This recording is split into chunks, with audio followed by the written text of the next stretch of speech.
जय माताजी दोस्तों, स्वागत है तमारू कीकू रेसिपी में। तो आज आपणे एकदम नवी रेसिपी बनावाना छीए। तो आज आपणे गोटलीनुं शाक बनावाना छीए। तो गोटलीनो मुखवास तो बनावता ज होईए छीए, पण आज आपणे नवी रीते गोटलीनुं शाक बनावीशुं। एकदम सरस एवुं टेस्टी घरमां ज रहेली वस्तुमांथी आपणे गोटलीनुं शाक बनावीने तैयार करीशुं। तो रेसिपी ने एंड सुधी जोजो अने चेनल ने सब्सक्राइब करीने बेल बटन दबावी देजो, एटले रोजे नवी नवी रेसिपी जोवा मळे। तो आपणे आ गोटला लीधा छे। गोटलीनो आपणे शाक बनाववाना छीए। आपणे गोटलीनो मुखवास तो बनावता ज होईए छीए। गोटलीना मुखवासनो विडियो पण आपणे YouTube पर मूकेलो छे। तो हवे आपणे गोटलीनुं शाक बनावीशुं। एकदम सरस एवुं गोटलीनुं शाक बनीने तैयार थाय छे। तो आ केरीना गोटलाने आपणे आवी रीते सूकवी लीधा छे। तो हवे आपणे गोटलामांथी गोटली बहार काढवानी छे। तो हवे आपणे एक गोटલું લઈ લીધું છે અને આવી રીતે દસ્તાની મદદથી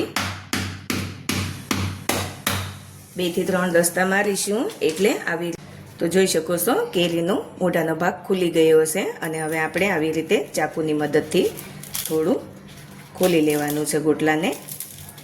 આવી રીતે ચાકુની મદદથી खोली लईशुं गोटलाने। एकदम आसानी थी गोटली बहार निकली जाए छे। तो जोई शको छो गोटली बहार निकली गई है। तो गोटली ने बहार काढीने आपणे आवी रीते गोटलीनो छालनो भाग होय ते काढी लेवानो छे। तो आवी रीते आपणे बीजी गोटली पण काढी लईशुं। तो बीजा गोटलामांथी पण गोटला काढी लेवाना छे। तो जोई शको छो 2 થી 3 દસ્તા મારીશું, એટલે હવે ઉપરનો ભાગ ખુલી જશે અને આપણે આવી રીતે ચાકુની મદદથી ખોલી લેવાનું છે ગોટલાને અને આવી રીતે ગોટલી નીકળી જાય છે। જોઈ શકો છો આખી ગોટલી બહાર નીકળી જાય છે। તો આવી રીતે આપણે બધી જ ગોટલી કાઢી લઈશું।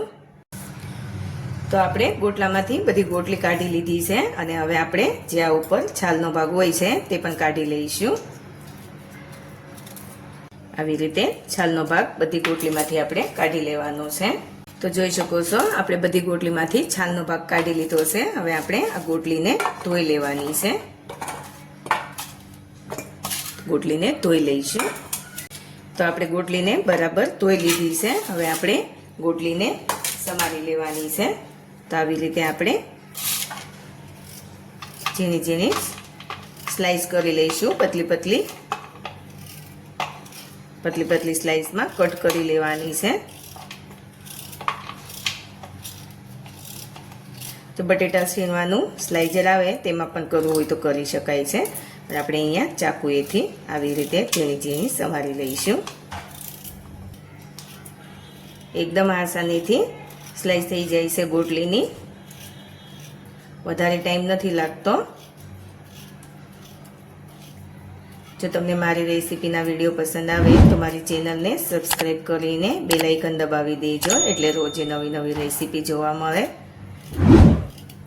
तो आपणे बधी गोटलीने आवी रीते स्लाइस करी लीधी छे। तो हवे आपणे गोटलीने बाफवानी छे।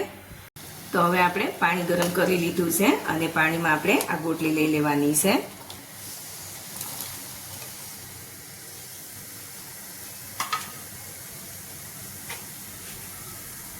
एक चमची जेटલું મીઠું લઈશું અને હલાવી લેવાનું છે।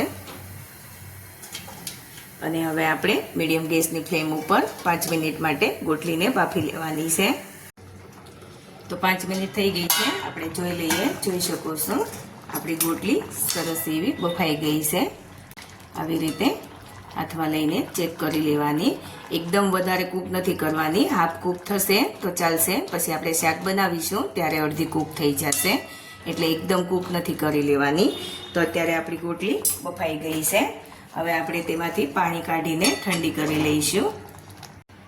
તો હવે આપણે શાક બનાવવા માટે કઢાઈમાં 2 ચમચી જેટલું તેલ લઈ લઈશું। તેલ ગરમ કરી લેવાનું છે।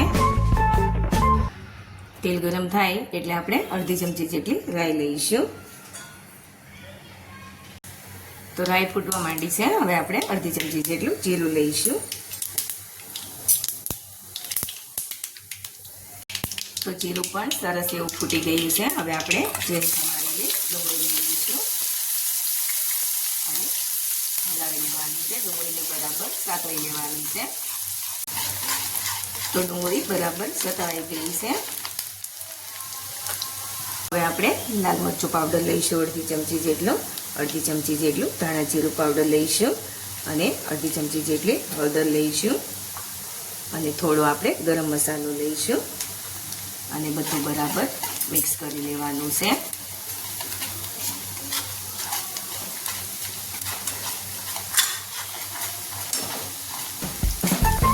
બરાબર મસાલાને સાતળી લેવાના છે. તો મસાલા એકદમ સરસ એવા સતળાઈ ગયા છે. હવે આપણે આ ટામેટાની પ્યુરી લીધેલી છે. ટામેટાની પ્યુરી લઈ અને બરાબર સાતળી લેવાનું છે. તો જોઈ શકો છો સરસ એવું બધું બરાબર મિક્સ થઈ ગયું છે. એકદમ સરસ એવા ટામેટા પણ સતળાઈ ગયા છે. આપણે ટામેટાની પ્યુરી લીધી હતી તે પણ સરસ એવી સતળાઈ ગઈ છે અને સાઈડમાંથી તેલ પણ છૂટું પડી ગયું છે. તો હવે આપણે સ્વાદ પ્રમાણે મીઠું લઈશું. આપણે ગોટલી બાફવામાં પણ મીઠું લીધેલું છે એટલે મીઠું થોડું ધ્યાનથી લેવાનું છે.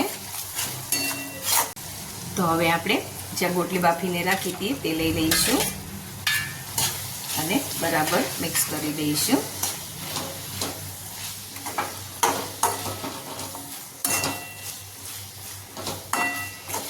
બરાબર મિક્સ કરી લેવાનું છે.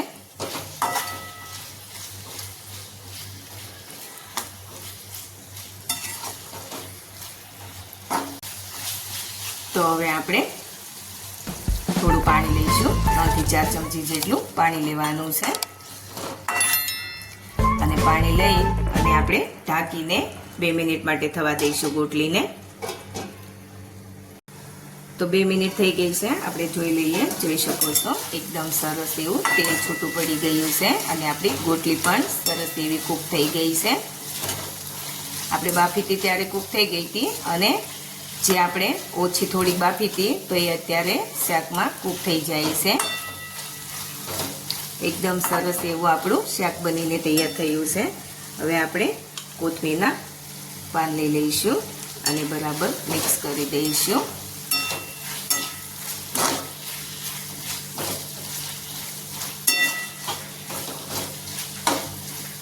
તો હવે આપણે ગેસની ફ્લેમ બંધ કરી દઈશું અને શાકને સર્વ કરી દઈશું. તો આપણે શાકને પ્લેટમાં લઈ લઈશું. જોઈ શકો છો કેટલું સરસ ગોટલીનું શાક બન્યું છે.